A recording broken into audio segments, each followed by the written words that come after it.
A short history of cruise ships. The gentle transformation of iron into dreams. In the vast stillness of the sea, where silence stretches like a soft blanket between the waves, it's hard to imagine that the modern cruise ship, a towering city gliding gently across blue horizons, was once nothing more than a rugged, steam-powered vessel, blackened by coal and bound by duty, not delight. To understand how these behemoths came to be, we drift gently back in time, to an era before leisure even belonged at sea. From function to fantasy in the early 1800s, crossing the ocean was a test of endurance, cold, damp, and treacherous. Ocean liners, as they were called then, were designed for one purpose: transportation, not of joy or relaxation, but of people, cargo, and promise. European emigrants seeking the New World filled their decks with hope and uncertainty. These journeys were often long and grueling. The ocean didn't care for comfort, but where hardship lingers, opportunity eventually flows in. As the 19th century unfolded, the age of steamships blossomed.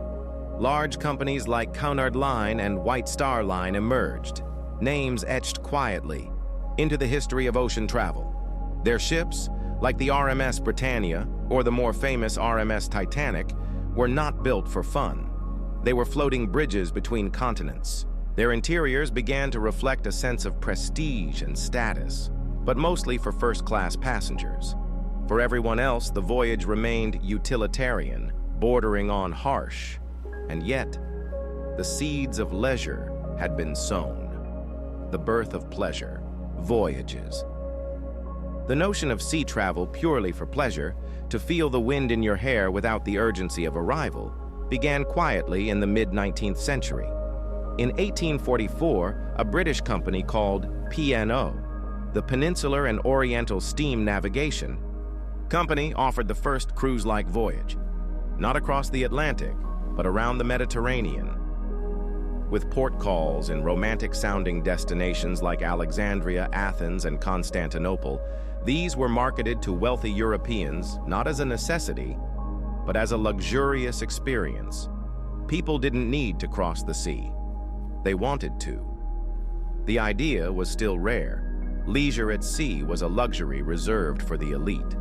But over the next decades, it began to grow. By the early 20th century, cruise voyages became more refined, more ornate. Ships like the SS Prinzessin, Victoria Luisa, built in 1900 by the Hamburg America Line, were designed specifically for luxury cruising. No cargo holds, no emigrants, just velvet lounges, gentle music, and the idea of sea air as therapy. It was no longer just about where you were going, but how it felt to get there. The decline of ocean liners, World War I and II disrupted ocean travel in profound ways. Many passenger liners were repurposed into troop ships. Entire fleets were lost. But more than the damage from war, the rise of air travel in the 1950s and 60s began to chip away at the practicality of ocean liners. Why? Spend a week crossing the Atlantic when you could fly in mere hours? The transatlantic crossing, once the proudest offering of companies like Cunard, slowly lost its commercial appeal. But while one industry faded, another began to shimmer on the horizon.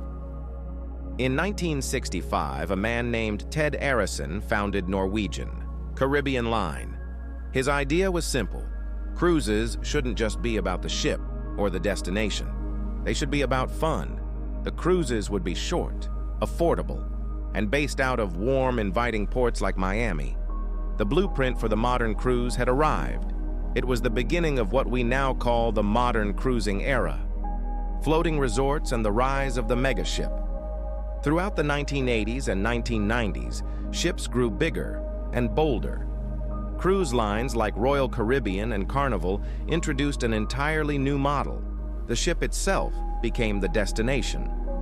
Not just a vessel to take you to a tropical island, but a floating resort with casinos, water parks, shopping centers, theaters, and fine dining.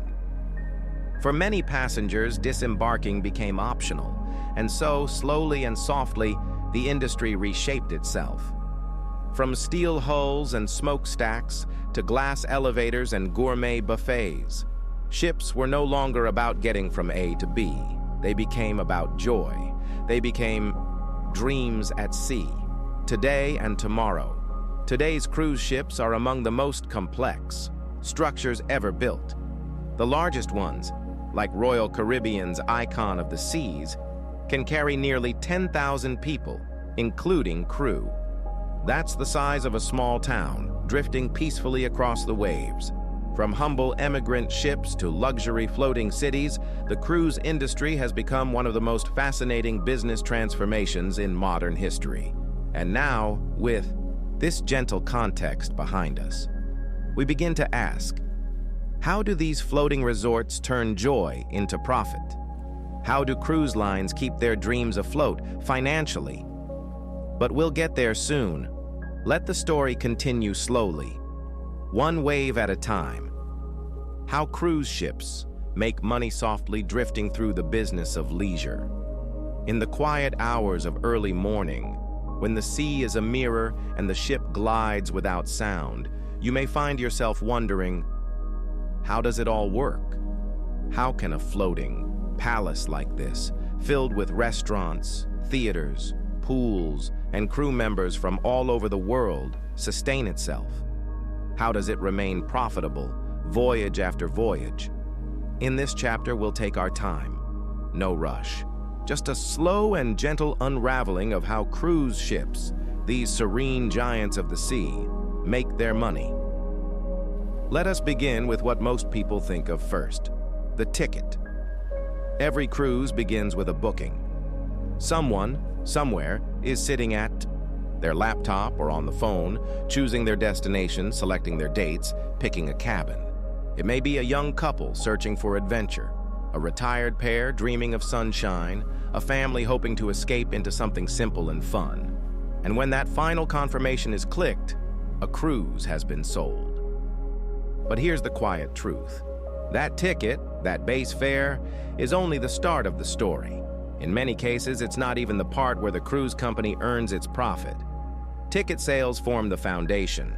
Yes, they cover a portion of the operating costs, and they get people on board. But the real business begins once the ship sets sail. Most cruise lines price their base fares in such a way that they are accessible, even surprisingly affordable.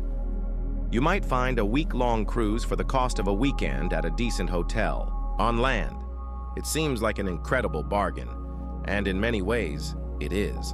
After all, you're getting not just lodging, but meals, entertainment, and travel across multiple destinations. But the reason this works financially is because cruise lines have mastered the art of what happens next. Once a guest steps aboard, they are gently enveloped into a floating ecosystem, one that is carefully designed to offer joy, convenience, and choices. And with every choice, a little more revenue flows in, quietly, consistently.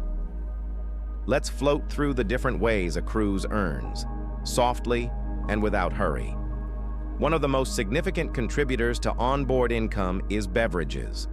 On most cruise lines, drinks are not included in the base fare. Water, coffee, and tea might be freely available, but if a guest wants a glass of wine with dinner or a frozen cocktail by the pool, they must either pay for each drink or buy a beverage package. These packages, which allow for unlimited consumption, are priced in a way that encourages purchase while quietly building in generous profit margins. A cocktail that costs the cruise line perhaps $1 or $2 to make might be priced at $10 or $12. Multiply that by the thousands of guests who choose to sip and savor each day, and you begin to see how the ocean of revenue begins to rise. And then there is the casino, nestled somewhere mid-ship, softly lit with the familiar sounds of slot, machines, and low conversation. The onboard casino is often one of the most profitable areas of the vessel. Once a ship is beyond a certain distance from shore, it enters international waters, where rules are relaxed and gaming is permitted. Here, the margins are high, the stakes are enticing, and the revenue is steady. Some passengers cruise almost exclusively for the casino, drawn by loyalty perks and the comfort of a familiar table. Of course, not every guest is drawn to gambling or alcohol. Many find pleasure in shopping. Cruise ships are equipped with small, elegant retail promenades, offering everything from clothing and watches to perfumes and souvenirs. These are duty-free zones, which allows goods to be sold without the additional taxes that would be applied on land. While the discounts may appear generous, the markups are often substantial. A bracelet, a bottle of cologne, a branded cruise line cap. Each purchase adds quietly to the ship's daily yield. Dining plays a significant role as well. Most cruise tickets include meals, hearty buffets, main dining room service, and late-night snacks. But beyond the included options lies a tempting world of specialty dining. Steakhouses, sushi bars, French bistros, Italian trattorias. These restaurants carry a surcharge, often modest in appearance, but when multiplied across a ship full of passengers dining over the course of a week, they become powerful revenue streams. And they offer more than just food. They offer an experience. An evening dressed in linen, candles flickering, with the gentle hum of the ship beneath the table. There are spas, too. Soft music, low lighting, sea salt scrubs and hot stone massages, beauty treatments and acupuncture. The spa is a sanctuary within the sanctuary, and many guests are willing to pay a premium to indulge. The services are priced to reflect luxury, and for many, it's a highlight of their voyage. A single treatment may cost well over $100. For the cruise line, the costs are low, and the returns are serene and steady. Photography is another quiet contributor. At embarkation, during formal nights, in front of shimmering backdrops or by the rails at sunset, photographers capture moments. These images are then displayed in the ship's gallery or offered digitally. It's easy to pass them by. But for many families, a cruise photo becomes a keepsake, a snapshot of a rare and cherished time together. And so they pay. Sometimes for one photo, sometimes for a whole album, and as the ship drifts from port to port, there's yet another layer to the revenue story, the shore excursion. At each destination, guests are offered a menu of activities, guided tours, zip lining, catamaran sails, dolphin swims, cultural experiences. While guests are free to explore on their own, most prefer the ease and safety of excursions arranged by the cruise line. These are often operated by third parties, but the cruise company receives a generous share of the fees. In some cases, the entire port is owned or leased by the cruise line, creating a controlled environment where every dollar spent, from souvenirs to snack bars to beach cabana rentals, flows directly back to the company. These private islands, like Royal Caribbean's Coco Cay or Carnival's Half Moon Cay, are built not just for relaxation, but for business. There are water parks, zip lines, floating bars, and exclusive retreats, all available for a price. Guests may not even realize they are still within the cruise line's ecosystem. The sun shines, the water sparkles, and quietly, the revenue flows. Before the cruise even begins, many guests will have already spent more than the base fare. There are upgrades to consider, from inside cabins to balconies. There are prepaid drink packages, spa appointments, and dining reservations, Wi-Fi plans, gratuities, even travel insurance. These are all gentle nudges, softly delivered, offering comfort, convenience, and peace of mind, and each one adding to the total value per guest. Throughout the voyage, opportunities continue to appear. A pop-up sale in the jewelry store, a behind-the-scenes tour of the engine room, a wine tasting, a painting class, a limited-time dining event hosted by the chef. Every event is optional. Nothing is forced. And yet the design of the experience, like the lighting, the music, the flow of the layout, encourages exploration, participation, and occasional indulgence. Cruise lines measure their success not just in how many cabins are filled, but in a metric known as revenue per passenger cruise day. This includes both the fare and the onboard spending. On average, a guest might pay $120 per day for their ticket, and then spend another $80 or $90 while on board. That's $200 per person per day. Multiply that by thousands of passengers sailing for 7 or 10 days at a time, and the picture becomes clearer. A cruise ship is not just a resort. It is a self-contained economy, floating through open waters. Every spa appointment, every cocktail, every photograph, each becomes a thread in the financial fabric of the voyage, and it is all done with grace, with rhythm, with a smile at the gangway and the scent of baked bread in the morning. There is nothing harsh or hurried in the experience. The business of cruising is not aggressive. It is ambient, like music in the distance, like waves against the hull. In the next chapter, we'll take a quiet walk behind the scenes. We'll explore the living quarters of the crew, the vast engines below the decks, the hidden kitchens where thousands of meals are prepared each day. We'll look at the logistics, the fuel, the food, the staffing, and how this serene machine stays in motion. But for now, let the hum of understanding settle in. There is more to come, just beyond the next gentle turn of the tide. Behind the scenes beneath the decks, where the dream is quietly maintained when you walk the length of a cruise ship, perhaps at dawn, when the decks are quiet and the air is thick with salt and stillness, it feels like the world has slowed. Everything you need is within reach. Breakfast, music, a view of the open sea. But below your feet, beneath the floors of your cabin, below the lobbies and restaurants and pools, there is another world. It is the world behind the curtain.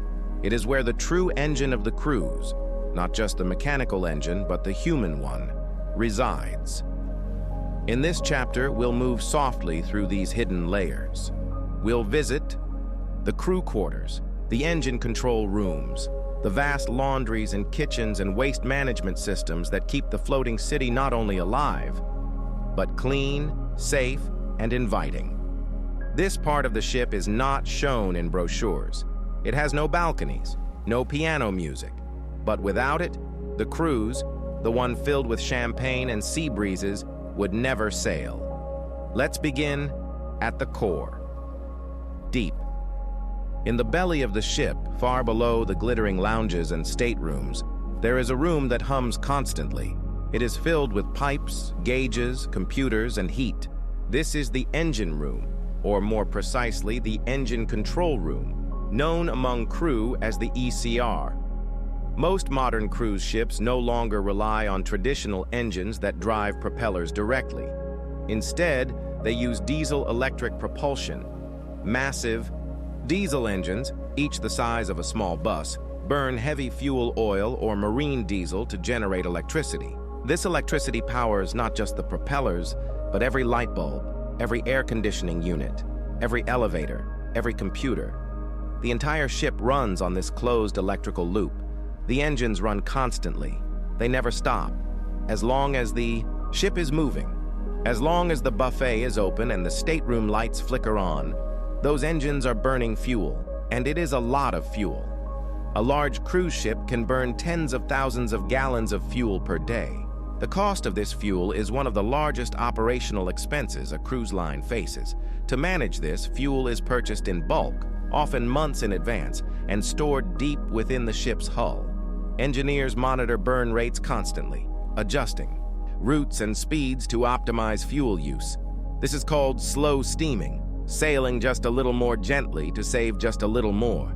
It is a ballet of efficiency, performed beneath the ocean's surface. But engines are only part of the story. Above the ECR lies the next layer of life support, the crew. While a guest ship may carry 3,000 or 4,000 passengers, it often carries over 1,000 crew members. In some cases, closer to 2,000. And these crew members don't leave at the next port. They live on board, for weeks, for months. Crew quarters are located deep within the lower decks, in areas of the ship that most passengers never see. The cabins are small, functional, and shared. Space is tight. Privacy is limited. But there is community, a quiet camaraderie among people who have chosen this life of floating labor. The crew is divided into many departments. There are hotel staff, waiters, housekeepers, cooks, bartenders. There are entertainment staff, dancers, musicians, activity hosts. There are technical staff, electricians, plumbers, engine room personnel. And there are officers, those who command the ship, who navigate the seas, who manage the systems like a conductor guiding an orchestra. Every day, crew members rise before guests do. Many work 10 to 12 hours per day, with short breaks. Between meals and events, their movements are timed, their uniforms crisp, and yet, many of them smile. Because the ship, for all its demands, offers something unique, the chance to see the world and to earn steady income. Cruise lines employ staff from all over the globe: the Philippines, India, Indonesia, Eastern Europe, South America, each. Crew member brings a piece of home and leaves a piece behind. Many work contracts of 6 or 8 months, then return home for a few weeks before beginning again. It is a rhythm. It is a life. To support this workforce, the ship has its own internal city. There is a crew dining room, a gym, a small recreation area, even a crew bar tucked quietly away where staff can unwind after hours. Their needs are met, not luxuriously but reliably. And then there are the supplies. Each voyage begins with a delicate logistical symphony known as provisioning. Before a ship sets sail, it must be stocked with everything it will need for the journey, often a week or more at sea. Consider what that means. Thousands of guests, thousands of crew. 3 meals a day, snacks, drinks, towels, sheets, soap, flowers for the centerpiece, wine for the captain's table. A single week-long cruise might require over 100,000 eggs, more than 20,000 pounds of meat, dozens of pallets of fruit and vegetables, hundreds of gallons of milk, thousands of bottles of water and wine, and enough coffee to caffeinate a small city. These goods are ordered weeks in advance, delivered to the port in refrigerated trucks, and loaded with precision. Storage areas are carefully cooled and labeled. Chefs check their inventories. Stewards account for every box. And food is just the beginning. There are linens, uniforms, spare parts, printer ink, light bulbs, medical supplies, fuel additives, cleaning agents, fire extinguishers, pool chemicals, bandages, birthday candles. The ship is a living thing, and it consumes more than one might ever guess. Behind the kitchens lie the galleys, vast stainless steel spaces that resemble industrial factories more than restaurant kitchens. Here, dozens, sometimes hundreds of staff prepare meals around the clock.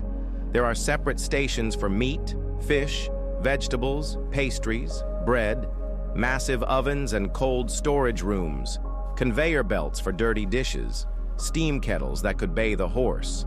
The galleys never sleep. There is always something to be chopped, baked, simmered, or cleaned. And adjacent to this, the laundry. A cruise ship generates mountains of linens each day: sheets, towels, tablecloths, napkins, crew uniforms, passenger laundry, industrial machines. Operate continuously. Giant dryers spin day and night. Pressing stations hiss and steam. It is a hidden world of repetition, heat, and rhythm. The ship must also manage its own waste, every flush, every plate scraped, every drop of used water.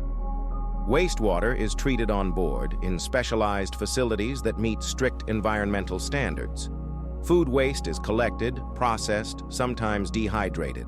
Trash is sorted, recyclable materials are compacted and stored. Plastics, glass, cardboard, aluminum. Nothing is thrown into the sea. The cruise line's reputation depends on it. Once the ship reaches port again, waste is offloaded and handled on land. But until then, the ship carries it all, like a hermit crab with a heavy shell. And finally, there is safety. Hidden behind friendly announcements and poolside music is a complex web of protocols and drills. crew members are trained in emergency response. There are lifeboats, fire doors, alarms, evacuation routes, regular inspections, quiet rehearsals, simulations. The officers know their roles. The deckhands know their stations. Everything is prepared, not in fear, but in readiness. Because when you are days from shore, you must be your own guardian. And so, as you walk the promenade deck, coffee in hand, watching the sun rise over calm waters, remember what lies beneath: engines, crew, kitchens, logistics, waste management, navigation, safety, a floating city, yes, but also a floating machine and a floating home. Built and maintained by hands that never stop moving. In the next chapter, we'll explore the financial side of this vast operation. We'll look at where the money goes, what costs the most, what challenges cruise lines face, and how they balance dreams against dollars. But for now, let these images settle in your mind. The quiet bunk beds, the heat of the galleys, the rhythmic thrum of engines, all gently working to make your voyage seamless. All working, so you don't have to think about them at all. Cost, structure, and challenges. The soft weight of keeping the dream afloat. A cruise ship may feel effortless. The smooth arrival at each port, the quiet hum of the engine as you sleep, the linen napkins folded into swans, the glass of wine that arrives. At your table, just as the sun begins to fall behind the horizon, it all feels so perfectly timed, so easy. But behind this softness, this illusion of weightlessness, is a world of costs, gentle but vast, constant but invisible. It is a river that flows in the opposite direction of profit, and the cruise line must learn how to sail against it. In this chapter, we'll move slowly through those costs. We'll trace the ways money leaves the ship, like steam rising into the air, not dramatically, but steadily, unendingly. And we'll explore what challenges cruise lines face. When the sea, the world, or the markets begin to shift. Let's begin with the biggest cost of all: fuel. Like blood through the veins of a great creature, fuel powers everything, from the propellers at the stern to the air conditioning in the casino, to the espresso machine brewing a cappuccino in the early morning, and it is expensive. Very expensive. A single day at sea can require tens of thousands of gallons of marine fuel.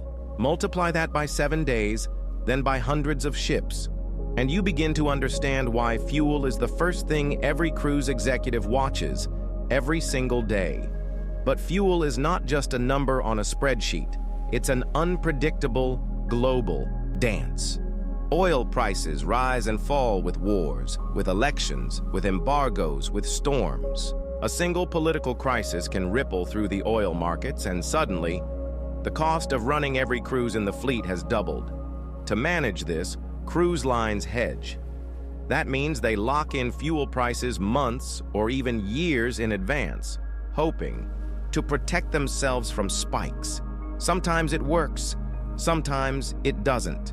Either way, the ship must keep moving, and every mile has a cost.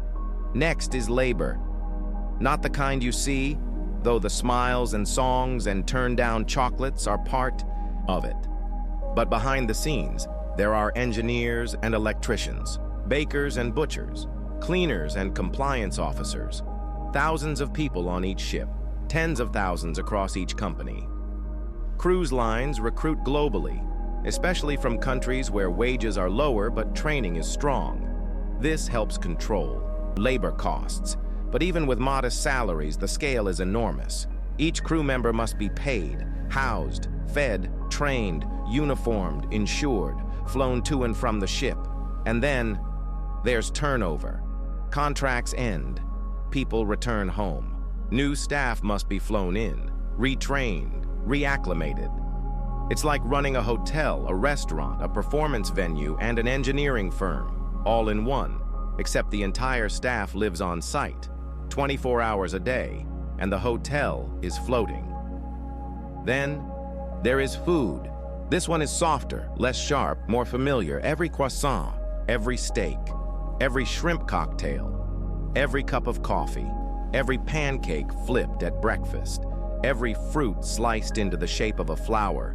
Cruise lines must feed thousands of people every day, and it has to be good.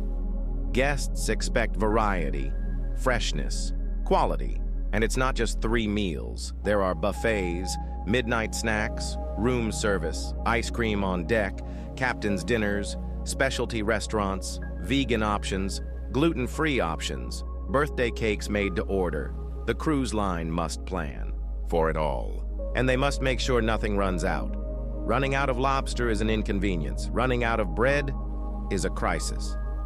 So they overorder, they store, they refrigerate, they plan obsessively, and still, food is one of the biggest costs they carry, not just because of volume, but because waste is inevitable. People leave food on plates, buffets are thrown away, leftovers can't always be reused. And so, quietly, behind the curtain, the cost adds up. Maintenance. This one is more hidden. Even a brand new ship, gleaming and white, needs constant care. Salt water is unforgiving. It corrodes, it rusts, it seeps into corners and joints and hinges. Every cruise, things break. A door doesn't lock. A light flickers. A pool pump stops. A walk-in freezer gets too warm. A stage light shorts out. A pipe vibrates in the wall. Multiply that by every system on board, every screen, every hinge, every drain. Technicians work round the clock, quietly tightening bolts, replacing filters, repainting patches of chipped metal, unblocking vents, adjusting sensors, and every few years, the ship must be dry docked. This means it is pulled from the water, inspected, scrubbed, repaired. It's not a small job. It takes weeks, costs millions, and during that time, the ship earns nothing. But it is necessary, because without maintenance, the dream begins to crumble. Now let's talk about ports. Every time a ship docks, it pays docking fees, customs handling, local taxes, port security, waste disposal, water replenishment, tugboat assistance. The amounts vary. Some ports charge more, some offer incentives. But the ship can't just pull in and tie off like a canoe at a lake. There is paperwork, coordination, crew disembarkation, excursion arrangements, and each stop adds to the cost of the journey. But even the sea is not as expensive as debt. Modern cruise ships cost billions to build. A single ship might carry a price tag of 1.2 or 1.5 or even $2 billion. That's just to get it floating. That money has to come from somewhere, and usually it comes from banks, from bonds, from investors. Cruise lines take on debt to build their ships, and then they owe monthly payments, interest, refinancing, covenant compliance. During good times, the revenue from each sailing covers it all, with room to grow. But in lean times, that debt becomes a shadow. When COVID-19 hit, the cruise industry came to a stop. Ships were anchored offshore, empty. Crew were repatriated. Passengers disappeared. But the debt remained. Every month, bills came due, and no, money came in. It was one of the greatest financial storms the industry has ever faced. Many ships were sold, others were scrapped, loans were renegotiated, some cruise lines collapsed, others survived. Barely. Today, they are still recovering, paying off what was borrowed during the years when the world forgot how to travel. There are other pressures too: insurance, legal fees, marketing campaigns, environmental regulations, climate concerns, internet bandwidth, inflation, exchange rates, health protocols, lawsuits, public relations. Every year the sea changes. Sometimes it's smooth, other times not. But cruise lines must plan for all of it, because unlike a hotel, which can lower rates in a slow month and simply leave some rooms empty, a cruise ship cannot be half full.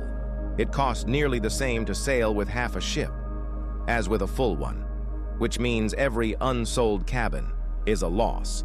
This is why marketing is relentless, why loyalty programs are generous, why discounts are offered, the ship must sail, and it must sail full. So where does the money go? To fuel, to crew, to food, to repairs, to the ports, to the banks. A voyage that brings in $10 million in revenue might yield just $1 million in profit, or less. Some weeks, nothing. Some weeks, even a loss. The margin is thin, but when the ship is full, and the guests are spending, and the sea is calm, the model works. Gently, reassuringly, like a well-oiled machine drifting through a world of soft light and open water. In the next chapter, we'll look more closely at one of the major cruise lines, perhaps Royal Caribbean or Carnival. We'll see how their model comes together. We'll trace their numbers, their ships, their strategy, and we'll continue slowly across the sea of understanding. But for now, let the tide of knowledge recede softly into the horizon. The ship is still moving, and we are still drifting. Case study: Royal Caribbean, a floating empire, and the slow rhythm of scale. Let's now turn our gaze to something more specific. We've seen the history, the economics, the people, and the moving parts. But perhaps now, it's time to look at an example. Not through charts or shareholder reports, but through a soft human understanding of how a single company, one of the largest on the oceans, brings this complex ballet to life. Let's gently step aboard the world of Royal Caribbean. Chacachas. Name alone feels grand, majestic, and for good reason. Royal Caribbean is not a single cruise line, but the anchor of a much larger company, Royal Caribbean Group, which also owns Celebrity Cruises, Silver Sea, and a significant stake in TUI Cruises and Hapag-Lloyd in Europe. But for now, we'll focus on the one you probably picture. First, the namesake, Royal Caribbean International. This is the line known for its enormous ships, for onboard surfing and skydiving simulators, for glass elevators and robotic bartenders, for dreams built on decks 30 stories tall. So how does this company work? How does it make money? Where does it spend it? And why do people keep coming back? Let's begin quietly. At the top, Royal Caribbean sails some of the largest ships in the world, literally. Their Oasis and Icon class vessels are giants, over 1,000 feet long, more than 200 feet wide, and rising taller than many apartment buildings. These ships carry over 6,000 guests and more than 2,000 crew. That's the size of a small town. Floating. Each ship takes around 5 years to design and build. They cost over $1 billion each. Some, like the Wonder of the Seas, have come close to $2 billion. And yet, Royal Caribbean keeps building. Why? Because their business is built on something very powerful: scale. Most cruise lines make their money the way we've already described, through ticket sales and onboard spending. But Royal Caribbean takes this model and amplifies it. Their largest ships have more rooms to sell, more restaurants to fill, more pools, more spas, more places to charge a little extra and a little more. Every additional square meter becomes an opportunity, not just to impress, but to earn. And because of their scale, they can spread costs more efficiently. A captain's salary, a new entertainment system, the cost of fuel. These things don't increase much just because the ship is bigger. But revenue, that increases a lot. Imagine 2 hotels. One has 200 rooms. The other has 2,000. The larger hotel can buy food in bulk, hire staff with better shift flexibility, offer more services with more guests. The same is true at sea. Royal Caribbean's biggest ships, like the Icon of the Seas, are designed around this principle. More guests, more spending, lower cost per person. The result? Higher profit margins, when everything goes well. Let's look gently at how the money comes in. In a typical year, not disrupted by pandemics or extraordinary events, Royal Caribbean earns billions of dollars in revenue, Much of it still comes from the basics: ticket sales, a guest books a cruise. Maybe it's a short 3-night getaway. Maybe it's a week-long voyage to the Caribbean. Maybe it's a transatlantic crossing or an Alaska adventure. Each of these tickets brings in between $1,000 and $2,000 per person, sometimes less, sometimes more. It depends on the room, the route, the season, but just like we've seen before, that's only the beginning. Royal Caribbean makes nearly half of its revenue not from the fare, but from everything else: drinks, excursions, casino play, spa treatments, branded merchandise, premium dining. They call this onboard revenue, and it is key to the entire model. Let's say a guest pays $100 and $200 for a cruise fare. Once on board, they spend another $800 on extras. Now their total value is $2,000, and the profit margins on that second half? Much higher. Cruise lines have a term for this: yield management. It's the gentle art of making sure that each guest over the course of the voyage chooses to spend, not because they are forced to, but because they want to. Royal Caribbean excels at this. They design their ships to guide you from one experience to the next: a tempting lounge, a pop-up champagne tasting, a limited edition watch, a spa promotion that just happens to appear in your cabin after a long day ashore. It's not aggressive, it's ambient, a soft suggestion, a golden glow, and revenue flows in, like the tide. Now let's look at the other side, where the money goes. As we've discussed before, fuel, labor, food, and maintenance are the main expenses. Royal Caribbean's costs follow a similar structure, but because of their size, they've found ways to optimize. They use new fuel-efficient designs. They negotiate bulk pricing for food and supplies.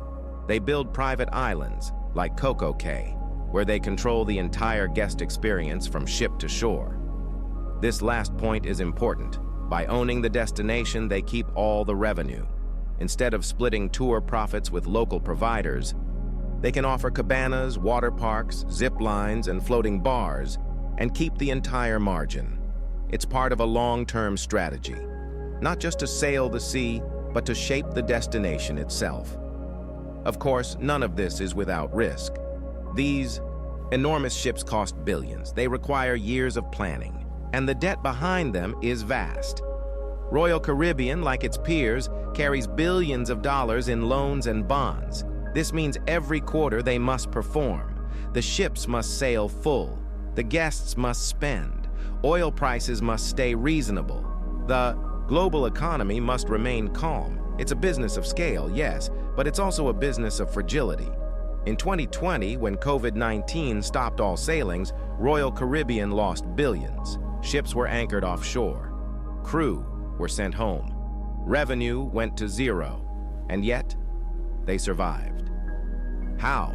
Through emergency funding, through loans, through cutting costs, and through faith that one day the sea would welcome passengers again. And it did. Today, Royal Caribbean is back, sailing more guests than ever, opening new ships, building new ports, offering Wi-Fi, app-based bookings, dynamic pricing, and real-time upgrades. They are now more than a cruise line. They are a technology-driven hospitality brand, a global mover of people and joy, a designer of floating destinations, and yet, the core remains the same: a guest, a ship, a voyage, the feeling of wind on your face, the soft sound of a distant piano, the quiet luxury of watching the world drift by.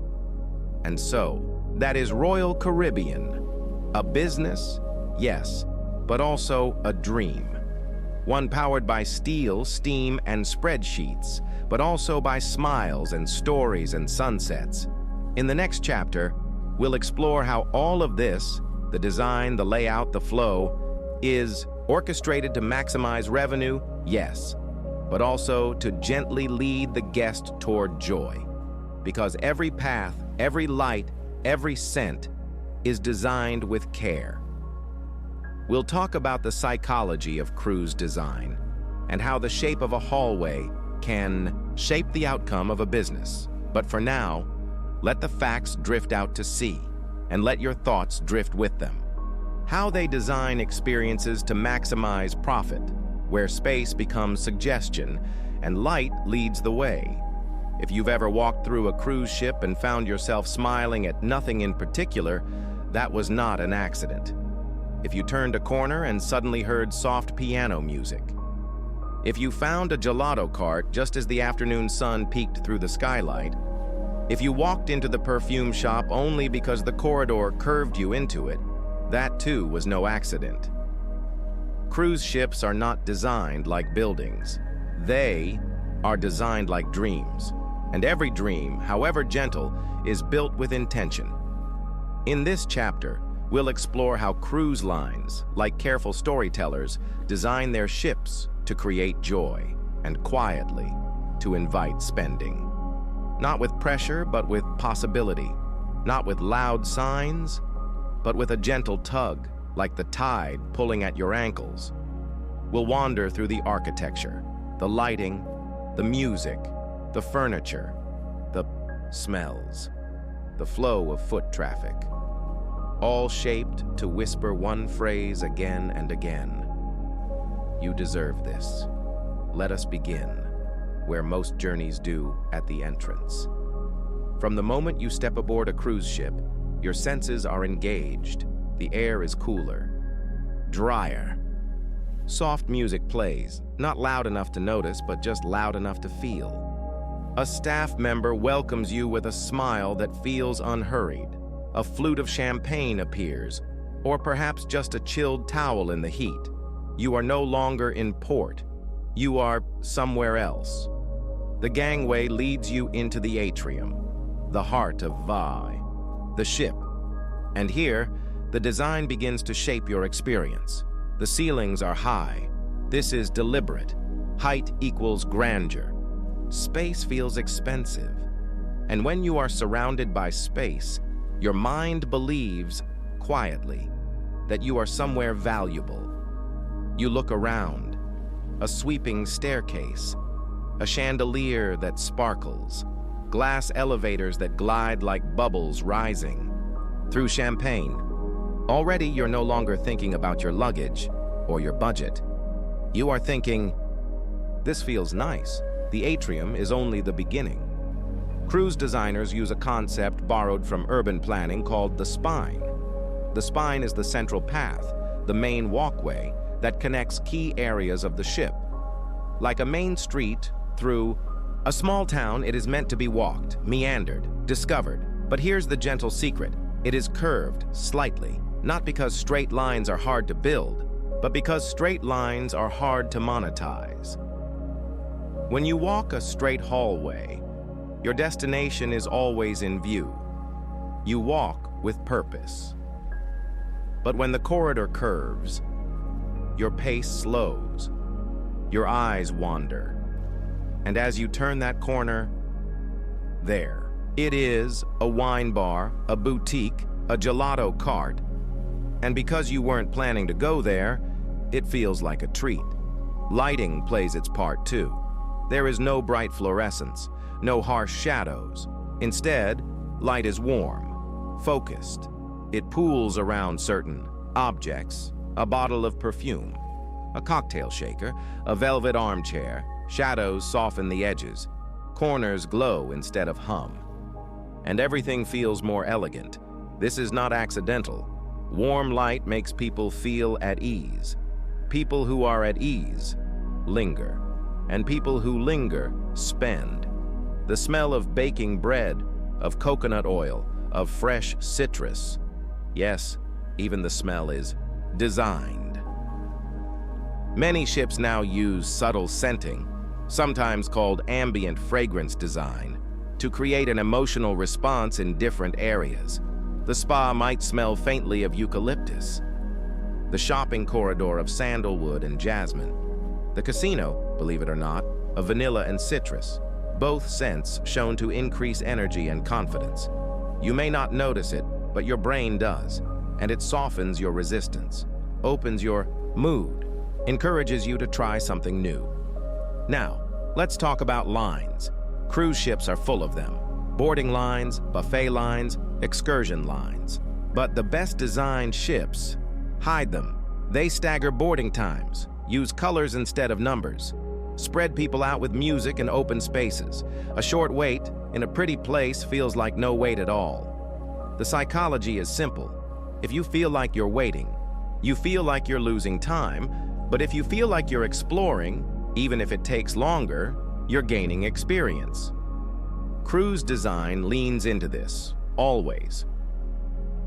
One of the most powerful tools in cruise design is choice architecture, the way options are presented to influence decisions. Let's say you walk past a specialty restaurant. There is no staff outside begging you to enter, no neon signs. Instead, there's an open kitchen, a soft sizzle, the smell of garlic and rosemary. You see a couple dining with wine and candlelight. You hear a violin. No one says you should eat here, but your senses do. And so you check the menu. You see the price. You hesitate. But then you remember. You're on vacation. And slowly, you decide, yes, just this once, just this night. But that night earns the cruise line $40, and you feel elevated. The casino is tucked into the center of the ship. Why? Because there are no windows, no clocks. Time disappears. Designers use color psychology, deep reds, warm golds, soft blues, to create comfort. Soundproofing muffles the noise just enough to make it exciting, but not jarring. And the layout is a maze, but not confusing. Slot machines at the perimeter, tables in the middle, high-stakes rooms deeper still. You don't need to know the rules, you just need to feel curious. And if you lose, the bar is only steps away. With music and light and comfort, you're gently caught before you fall. Upselling is done softly. Before your cruise, you may be offered an upgrade, not a demand, just a message. We've selected you for a special offer. Suddenly it feels personal, even though thousands receive the same message. On board, you see a sign for a wine tasting, 5 wines, artisan cheeses, $30. You think, I didn't plan on spending more, but you're already imagining it. That's how it works. Cruise design invites indulgence, not by pressuring you, but by making you feel like you belong in the experience. Like this little extra, this massage, this photo, this excursion isn't excess. It's part of who you are. When you're at sea and slowly, the wallet opens, not with guilt, but with joy. Even the kids' clubs are designed this way, not just to entertain children, but to give parents time to relax, time to book a spa, to go to dinner, to sip a drink by the pool. The kids are safe, the adults are free, and the cruise ship gently earns. This is the invisible orchestra of profit. It doesn't blare trumpets. It whispers flutes, every color, every scent, every step, all designed to feel effortless and to guide you toward choices that feel good and generate value in. The next chapter will look outward, beyond the ship.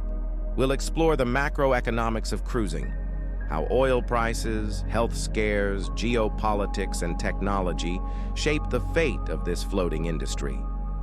We'll talk about the pandemic, about the future, and about how cruise lines are learning to adapt, softly and slowly, to a changing world. But for now, let the corridors of memory stretch quietly behind us. Let the scent of sea air and warm bread fill your thoughts, and let the design disappear into comfort. Macroeconomics and the future of the industry, where the ocean meets the world beyond it. For all their grandeur, cruise ships remain fragile. They may tower above the sea, gleaming white and steel blue. But in truth, they float on uncertainty, not just of the tides, but of the world. Because a cruise ship is not just a vacation, it is a reflection of the economy, of the weather, of oil prices, and health trends, and global confidence. A cruise is something people do when they feel secure, when they feel hopeful, when the world feels, if only for a moment, safe, and when it doesn't, ships sit still. Let's begin softly with the most jarring silence the industry has ever known. In March of 2020, the ships stopped, the ports closed, the skies emptied, and across every ocean, cruise ships were stranded, not broken, just still. It began with fear. Stories of sick passengers trapped aboard, quarantines at sea, headlines filled with uncertainty.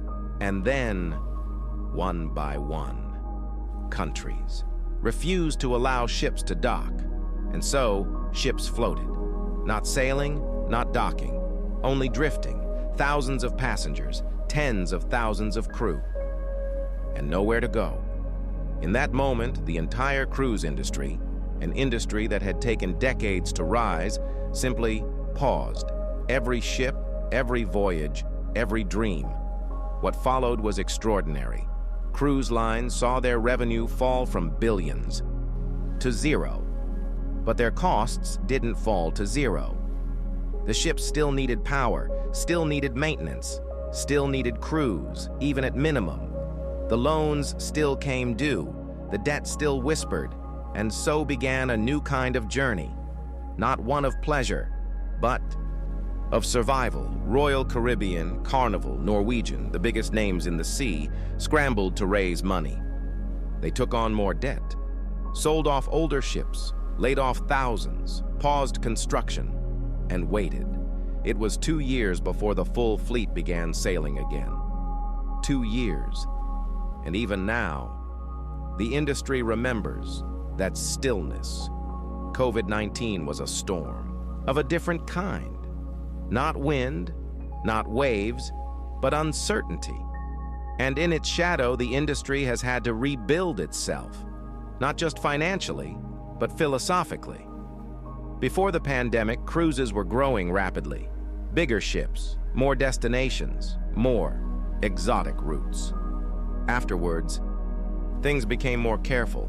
There were new sanitation protocols, new air filtration systems, new training, entire ships redesigned for better airflow, buffets reimagined, touchless boarding introduced, medical staff increased, testing, quarantine cabins, onboard labs. It wasn't just about safety, it was about confidence. Because a cruise is not essential. It's a decision people make when they feel okay again, and slowly, they did. As the world reopened, cruise bookings surged back. At first, from loyal travelers, those who had missed the sea. Then, new guests, families, retirees, remote workers, people longing for escape, and the ships welcomed them, gentler, cleaner, ready. Now, the seas are open once more, but new challenges roll in with each tide. Let's drift through a few of them. Quietly. Oil. The cost of fuel is always a question mark. A ship, as we've seen, burns vast amounts of it. And the price of oil does not wait for permission. It rises and falls with wars, droughts, politics, and deals made in boardrooms half a world away. When oil prices rise, cruise lines must either absorb the cost or pass it on. Sometimes this means fuel surcharges on guests. Sometimes it means sailing slower, a technique called slow steaming, to burn less. But whatever the tactic, oil is always there. Unpredictable, expensive, and essential. Then there is inflation. When food prices rise on land, they rise at sea too. Beef, eggs, butter, wine. Everything that goes on the ship must be paid for, long before it's plated and served. And every extra cent adds up across the thousands of mouths to feed. Labor costs rise too, especially with crew in high demand. And as interest rates climb, the cost of debt, the financial engine behind shipbuilding, becomes heavier. This affects not just ticket prices, but expansion plans. Some ships are delayed, some orders are canceled, because even a billion-dollar ship must answer to a spreadsheet. Geopolitics. A cruise ship is mobile, but its ports are not. If a destination becomes unstable, politically, economically, or socially, itineraries must change. A stop in one country is replaced by another. A Caribbean route becomes a Mediterranean one, or a ship is moved entirely to a new continent. This flexibility is a strength, but it's also a risk, because every route change ripples through marketing, logistics, shore excursions, provisioning, and staffing. Even something as simple as visa rules can affect whether a ship can dock and whether a guest can get off. Then, there are environmental concerns. Cruise ships have long been criticized for pollution, both air and sea. In recent years, pressure has increased. Regulations now limit sulfur content in marine fuel. Waste. Management is more tightly monitored. Ports are asking for cleaner engines, quieter docking, smaller footprints, and cruise lines are responding. Some have invested in liquefied natural gas, or LNG, a cleaner, more efficient fuel. Others are experimenting with hybrid power. Shore power, where ships plug in while docked, is becoming more common. Scrubbers, filters, eco-friendly paints. There is even research into hydrogen, methanol, and other futuristic technologies, because the future of cruising must be quieter, cleaner, and above all, allowed. A ship that can't dock is just a sculpture. Technology is reshaping the cruise experience too. Onboard apps now let guests book shows, order drinks, find their friends. Wristbands replace key cards. Facial recognition speeds up boarding. But, more importantly, data. Cruise lines can now track spending patterns, learn which promotions work, tailor offers to each guest, optimize layouts, anticipate needs. The result? More efficiency, more personalization, more profit. And for the guest, more seamlessness. The cruise becomes less about waiting in line and more about wandering, and wandering leads to spending. Finally, the future isn't just about challenges, it's about opportunity. As emerging markets grow, new cruisers appear. In Asia, in South America, in Africa, new ports are being built. New ships are being dreamed, younger guests are booking, remote workers are asking about Wi-Fi packages. Families are growing curious. The sea remains vast, and the dream of gliding across it, safely, comfortably, gently, remains strong. The cruise industry, for all its scale and spectacle, is still a very human one, built on celebration, on escape, on the simple wish to stand at the rail, coffee in hand, and watch the world roll by. It is an industry shaped by the present, but always floating toward the future. And in that future, if the sea stays open, the ships will sail. A quiet fortune, the casino and the little extras, even at sea. Fortune calls. Somewhere in the center of the ship, behind soundproof doors and under dim gold light, lies a space unlike the rest. It isn't tropical or themed or full of children in swimsuits. It is the casino, and while it may not be the loudest place on the ship, it is often one of the most quietly profitable. Casinos on cruise ships work differently from those on land.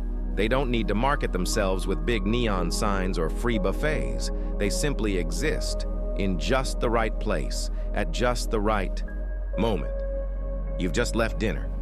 You're full, relaxed, maybe a little buzzed. You follow the soft hallway past the elevators, past the shops, and then you hear it. That gentle ding of a slot machine, the hushed murmur of chips, the little flashes of light like fireflies in velvet. You think, why not? Just a few minutes, just a few dollars. And that's how it begins. The cruise casino, like everything else on board, is built on subtle invitation. The lighting is warm. Not too bright, not too dark. There are no clocks, no windows, just a golden bubble suspended from time. The machines are set to slightly different tones, so the sound doesn't overwhelm you. The dealers are friendly, not robotic, not pushy. You feel calm, capable, and you know you can always leave, but very few do right away. Slot machines have among the highest margins on the ship. They don't need a dealer. They rarely malfunction. And they're easy to play. Just press, wait, watch. But beyond the slots, there are table games. Blackjack, poker, roulette. You sit. You're taught the rules if needed, and now, you're not just passing time. You're participating. Even if you lose, you feel entertained, and when you win, even a little, your brain lights up. Just enough to make you want to try again. The psychology is gentle, the design is deliberate, and the revenue is consistent. Some guests cruise just for the casino. They receive comps, discounted fares, free upgrades, drink packages, all because the cruise line knows their real value lies in what they'll spend in chips. It's not a trap. It's an ecosystem, and for many, it's part of the fun. But the casino isn't the only quiet earner on board. Let's wander a little further. There's a small art gallery tucked near the theater. It isn't loud, just some paintings hung neatly with soft music playing. But then you see the sign. Live. Auction tonight, free champagne, and once again, why not? You wander in, you sit, you sip, and before you know it, you're bidding on a print. Not because you planned to, but because it feels exciting, and you win $100, maybe two. The painting is rolled and delivered to your room. You didn't expect to buy art on a cruise, but the cruise expected you might. There's also the duty-free shop. You step in because it's between two places you are actually going, and now you're surrounded by bottles of perfume, sunglasses, watches. A staff member says, "This scent is new this season." You don't need perfume, but you're on vacation. You smell it. It's nice. You buy it, not because of pressure, but because it felt like a gift to yourself. Cruise lines earn a quiet fortune in duty-free sales. The tax benefits allow them to offer products at seemingly discounted rates, but the prices are often still high and the margins higher. There's the photo gallery, too. Each night, a staff photographer gently asks to take your picture. Formal night, captain's dinner, sunset on deck. You say yes, just to be polite. The next day, you walk past the gallery, and there it is. You, looking better than expected, smiling, lit by soft light, framed against the ocean. You think, maybe I'll buy just this one, and maybe another for your mother. Cruise lines know how hard it is to resist seeing yourself looking joyful in a moment that might never return. The cost of a print?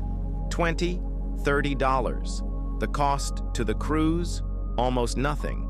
The profit? Quiet, predictable, emotional. Then there's Wi-Fi. Even at sea, we crave connection. And on most cruise lines, Wi-Fi isn't free. Packages are sold by the day or the megabyte. You can buy slow Wi-Fi for email or faster Wi-Fi for streaming. Most people resist at first, but after a day or two, they cave. To check messages, upload a photo, see the weather back home. And now, they're connected. And they stay connected. The cruise earns, per day, per guest, automatically. Want to use the spa steam room? That's extra. Want to join the wine pairing class? Also extra. Want to rent a cabana on the private island? That'll be several $100s. These are never pushed. They're suggested, a sign in the elevator, a flyer under your door, a whisper from the concierge, and the next morning, you say yes. There's even money in laundry. Most guests pack light, but halfway through the trip, they start to run out of clean clothes. That's when the flyer arrives. Laundry special today, only. Fill this bag for $30. You smile, you fill it. It's a small thing, but multiply that small thing by thousands of guests every week, across dozens of ships. And you realize every detail has been considered. And yet, it never feels like a transaction. That's the real magic. Everything is optional. Everything is wrapped in kindness, and that's why it works. The guest doesn't feel squeezed. They feel cared for. They spend not to escape pressure, but to embrace possibility. And the cruise ship earns, not by taking, but by offering. So yes, the casino is a source of revenue, but so is every soft corner, every optional luxury, every whispered offer, and each one is designed like a seashell left along your path, to feel like something you discovered, not something you were sold. No more facts, just stillness.